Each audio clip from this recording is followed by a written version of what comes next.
Hello friends, मेरा नाम अंचल अग्रवाल है और मैं आपके सामने आज जो प्रस्तुति पेश करने जा रहा हूँ वो थोड़ी सी धर्म को लेकर भी है, लेकिन धर्म से ज़्यादा वो एक सामाजिक मुद्दा है और उस मुद्दे का नाम है 3 तलाक। अब आप आसानी से समझ सकते हैं कि मैं क्या चीज़ बोल रहा हूँ, क्या चीज़ नहीं। कई लोग मेरे विरोध में हो सकते हैं, कुछ लोग मेरे सपोर्ट में हो सकते हैं, लेकिन मैं इस मुद्दे को सामाजिक तौर पर लेता हूं और मैं इसमें निष्पक्ष रूप से वही विचार प्रस्तुत करूंगा जो कोर्ट के द्वारा बताए हुए हैं या सामाजिक स्तर पर थोड़े बहुत हैं।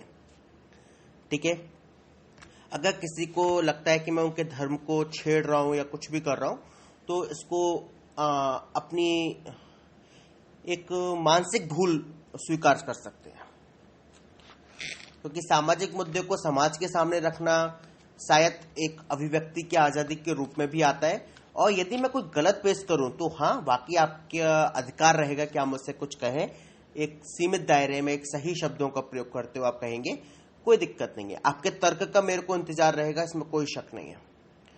ठीक है, लेकिन तर्क वो बेतुका तरीके से ना हो, इस बात का जरूर ध्यान रखना है।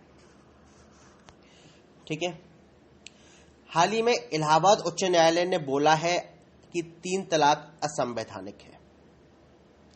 ठीक है, उन्होंने क्या कहा समझिए। इससे मुस्लिम महिलाओं के अधिकारों का हनन होता है। ठीक है, जस्टिस सुनीत कुमार ने क्या किया, एक महिला की याचिका पर सुनवाई की और 3 तलाक को असंवैधानिक बता दिया। महिला का कहना क्या था वो समझिए। उसके पति ने मनमाने तरीके से उसे तलाक दे दिया। ठीक है, इस कहानी को आगे समझने से पहले हम थोड़ा सा ये समझ लेते हैं आखिर 3 तलाक होता क्या है। इस कहानी को फिर समझेंगे कि महिला ने क्या कहा, पति का क्या कथन था, न्यायालय ने आगे क्या बोला। पहले 3 तलाक समझ लीजिए। ठीक है, भारत में सिर्फ सुन्नी मुसलमान, ठीक है, आप जानते हैं कि मुसलमान 2 भागों में हम लोग मानते हैं, शिया और सुन्नी। ठीक है, यहाँ सुन्नी मुसलमान की बात हो रही है। भारत में सिर्फ सुन्नी मुसलमान तलाक देने के तरीके 3 तलाक को सही बताते हैं। इसके तहत अगर कोई व्यक्ति अपनी बीवी से अलग होना चाहे तो एक बार तलाक कहेगा और फिर दोनों एक दूसरे को सुलह करने का वक्त देंगे। मतलब एक बार तलाक उसने बोल दिया, अब वो अलग होना चाहता है। समझिए, हस्बैंड वाइफ है, अब पति को लगता है कि यार मुझे बीवी से अलग होना है। ठीक है, वो एक बार तलाक बोलेगा। ठीक है, अब वो तलाक बोल दिया, बीवी घबरा जाएगी। अब वो दोनों सुलह करेंगे कुछ ना कुछ कि कैसे भी मामला ठंडा हो जाए। राइट, अब अगर सुलह नहीं हुई फिर वो क्या होगा, दूसरी बार तलाक दे देगा, दूसरा तलाक बोल देगा। अब उसके बाद दूसरे तलाक के बाद 1 महीने का वक्त दिया जाएगा। राइट, अगर फिर भी रास्ता नहीं निकलता और वह तीसरी बार तलाक बोल देता है, ठीक है, और यदि उसने तीसरा तलाक बोल दिया तो उसके बाद उन दोनों के बीच तलाक माना जाएगा। यह कहता है कानून इनका। ठीक है, सुन्नी मुसलमान के अनुसार। राइट, अब एक और शब्द है इंटेंडेड ट्रिपल तलाक, यानी एक बार में 3 तलाक इससे अलग है। ठीक है,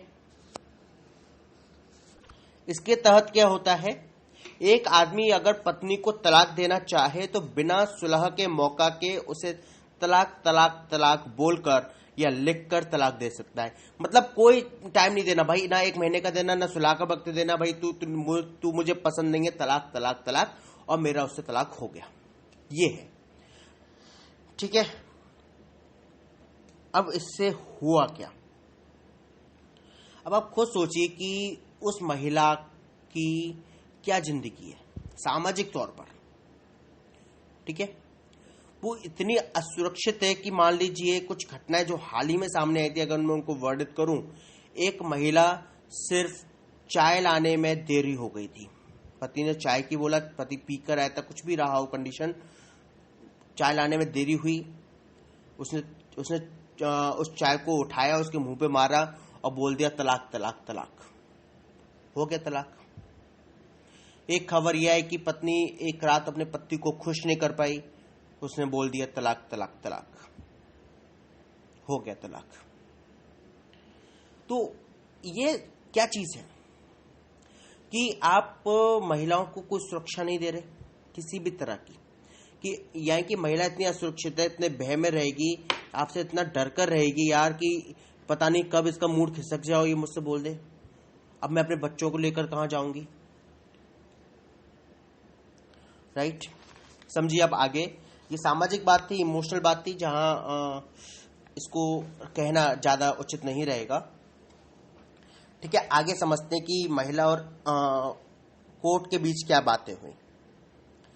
ठीक है, महिला ने क्या कहा था कि उसके पति ने मनमाने तरीके से उसे तलाक दे दिया। जस्टिस सुनीत कुमार जी ने क्या बोला कि तलाक मनमाने तरीके से नहीं दिया जा सकता। ठीक है, पर्सनल लॉ बोर्ड संविधान से ऊपर नहीं हो सकते। उन्होंने सिंपल सी बात बोल दी, संविधान सबसे, भैया संविधान आपके पर्सनल लॉ बोर्ड से ऊपर है, आप उसको हमारे सामने मत पेश करो। क्योंकि संविधान क्या कहता है कि भाई मनमाने तरीके से आप किसी के सही शब्द बोलूं तो किसी को आप हानि नहीं पहुंचा सकते। ठीक है, और न्यायालय ने यह तक कह दिया कि ऐसे बोर्डों को भी संविधान के मुताबिक काम करना पड़ेगा। राइट, उच्चतम न्यायालय में भी 3 तलाक को चुनौती दी जा चुकी है, जबकि केंद्र सरकार के अनुसार 3 तलाक लैंगिक न्याय, समानता और संविधान के विरुद्ध है। अर्थात अब आप बात समझिए कि अब ये मामला कोर्ट और सेंट्रल गवर्नमेंट दोनों के पास है। ठीक है, यानी कि जो इस वक्त सेंटर में भारतीय जनता पार्टी की सरकार है, जिसके प्रमुख श्री नरेंद्र मोदी जी प्राइम मिनिस्टर हैं, उनकी कैबिनेट हो या उनकी सरकार ने क्या बोला कि तो भाई 3 तलाक है वो लैंगिक न्याय, समानता और संविधान के विरुद्ध है। ठीक है, लेकिन मुस्लिम पर्सनल लॉ बोर्ड 3 तलाक का बचाव करता रहता है। ठीक है, अब आप ध्यान से समझ लीजिएगा मुस्लिम लॉ बोर्ड क्या बोलता है। शायद जो थोड़ा बहुत भी सपोर्ट करते होंगे महिलाओं को या जागरूक होंगे, उनके लिए बात बहुत बेकार लगेगी। मुस्लिम पर्सनल लॉ बोर्ड का तर्क है कि महिला की हत्या करने से अच्छा है कि उसे तलाक दे दिया जाए। महिलाओं की हत्या करने से अच्छा है कि उसको तलाक दे दिया जाए। जाहिर सी बात है, वो ये कहना चाहते हैं कि यार तू तलाक नहीं लेगी तो हत्या, अब मैं तुझे मार देता हूं जान से, काम खत्म हो जाएगा, मुझे तो उससे पीछा छुड़ाना है। ठीक है, अब आप आगे समझिए बोर्ड ने क्या बोला। बोर्ड का यह भी कहना है कि धर्म में दिए गए अधिकारों को न्यायालय में चुनौती नहीं दी जा सकती। तो बोर्ड क्या कह रहा है कि Muslim personal law board is greater than the constitution of India. और हमारी सुप्रीम कोर्ट और हाई कोर्ट क्या बोल रही है कि Muslim personal law board is not superior to the constitution of India. मतलब constitution of India is greater. Okay,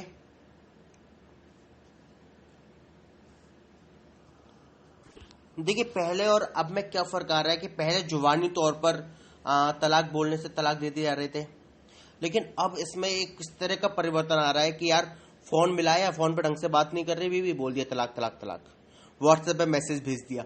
ये घटना रियल है, हंसने की आवश्यकता भी नहीं है। व्हाट्सएप किया, फेसबुक किया, बोल दिया, काम खत्म। ठीक है, लेकिन अगर मुस्लिम पर्सनल लॉ बोर्ड इतना ही ऊपर है, इस्लाम इतना ही इससे जुड़ा हुआ है, इस्लाम का धर्म, तो आगे जो मैं बात कहने जा रहा हूं वो फिर कैसे सिद्ध हो रही है कि कई ऐसे मुस्लिम देश हैं जहां पत्नी से 3 बार तलाक कहकर शादी नहीं तोड़ी जा सकती। ठीक है, समझिए आप आगे क्या कंडीशन है वहां कि मिस्र में क्या कंडीशन है कि 3 बार तलाक बोल दिया आपने, ठीक है, तो माना जाएगा कि तलाक की शुरुआती प्रक्रिया है, ठीक है, यानी कि सिर्फ एक प्रक्रिया है, ध्यान रखिएगा, प्रक्रिया है, ओनली प्रोसेस है, ये शुरुआत की फर्स्ट प्रोसेस कह सकते हैं, ठीक है। अब आपने पहली प्रक्रिया पूरी कर ली, मतलब उसे 3 बार तलाक बोल दिया, ठीक है। अब आपको 90 डेज का आपको समय देना होगा, ठीक है, फिर आपकी दूसरी प्रक्रिया शुरू होगी। मतलब वहां भी आपको 3 मंथ्स का एक क्लॉज मिलता है कि आप विचार कर लो, कोई बात नहीं है, आपने कभी गुस्से में बोल दिया कुछ बात है तो आप उसको सुलह कर लो, ठीक है। ट्यूनीशिया में क्या हाल है भाई, वहां तो बहुत अच्छा है कि न्यायालय से मशवरा किए बिना पति पत्नी को तलाक नहीं दे सकता। भाई आपको यदि तलाक देना तो आपको न्यायालय से मशवरा करना पड़ेगा, आपको न्यायालय को तलाक का कारण भी बताना होगा, तलाक की पूरी प्रक्रिया अदालत के सामने होगी, ठीक है, और अदालत यदि ताल में बैठाने का निर्देश दे तो यह अनिवार्य होगा। मतलब अदालत ने बोल दिया कि नहीं भाई हमें आपका तलाक वाला कहते हैं मंजूर नहीं है, जाओ सुलह करो, हमें पसंद नहीं आ रही तुम्हारी ये बात, ठीक है, ताल में बैठाओ, तो ये अनिवार्य है, वो लोग ऊपर नहीं जा सकते, ठीक है। इराक की कंडीशन समझते हैं। 3 तलाक कहने को वहां भी एक चरण माना जाएगा, फर्स्ट स्टेप माना जाएगा, ठीक है। वहां पर पत्नी भी तलाक की मांग कर सकती है, ऐसा नहीं है कि मतलब बैल ही मांग करेगा कि भाई हमें तुम मुझे पसंद नहीं हो, तुम जाओ तलाक तलाक तलाक, नहीं, वहां पर क्या है, पत्नी भी मांग कर सकती है, ठीक है।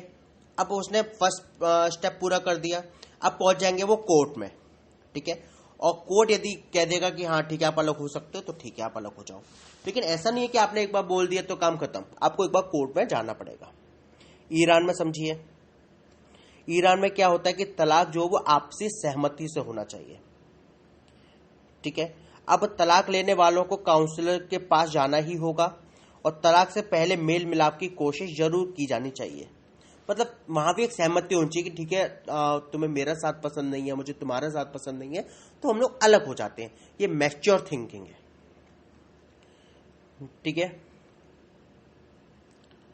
तो ये है पूरा का पूरा मुद्दा कि, और आप समझ सकते हैं कि ऐसा नहीं है कि भारत में इस तरह की है, कहीं ना कहीं हमें महिलाओं की सुरक्षा को बढ़ाना ही होगा, खासकर मुस्लिम महिलाओं की सुरक्षा को, क्योंकि अगर आप शिक्षा में उनका रेशियो देखें तो बहुत ही कम है, जो शिक्षा में कम होगा तो रोजगार में कम होगा, तो वो कहाँ से अपने आप को आगे स्टेबल करें, ठीक है। तो अगर हमें कहीं ना कहीं उन्हें शिक्षित भी करना होगा और इस तरह की सामाजिक कुरीति को कहीं ना कहीं इसमें सुधार करना होगा, ताकि महिला की सामाजिक स्थिति ठीक हो आगे, और इसके आगे में कुछ बोलना भी ठीक नहीं रहेगा ज़्यादा, ओके। उम्मीद है आपको थोड़ा बहुत आइडिया हुआ होगा ट्रिपल तलाक के बारे में, और यदि आपको ठीक लगता है कि ये मुद्दे होने चाहिए, जो भी आपकी राय हो, तो please let me know, okay. और प्लीज़ अगर कोई मेरी बात से ज़्यादा ही दुखी हुआ हो तो मैं उससे एक बार क्षमा याचना जरूर करूंगा, लेकिन क्षमा याचना सिर्फ इसलिए कर रहा हूं ताकि वो उनका मन ठंडा हो जाए, क्योंकि गलत बात नहीं बोली गई, ओके। धन्यवाद।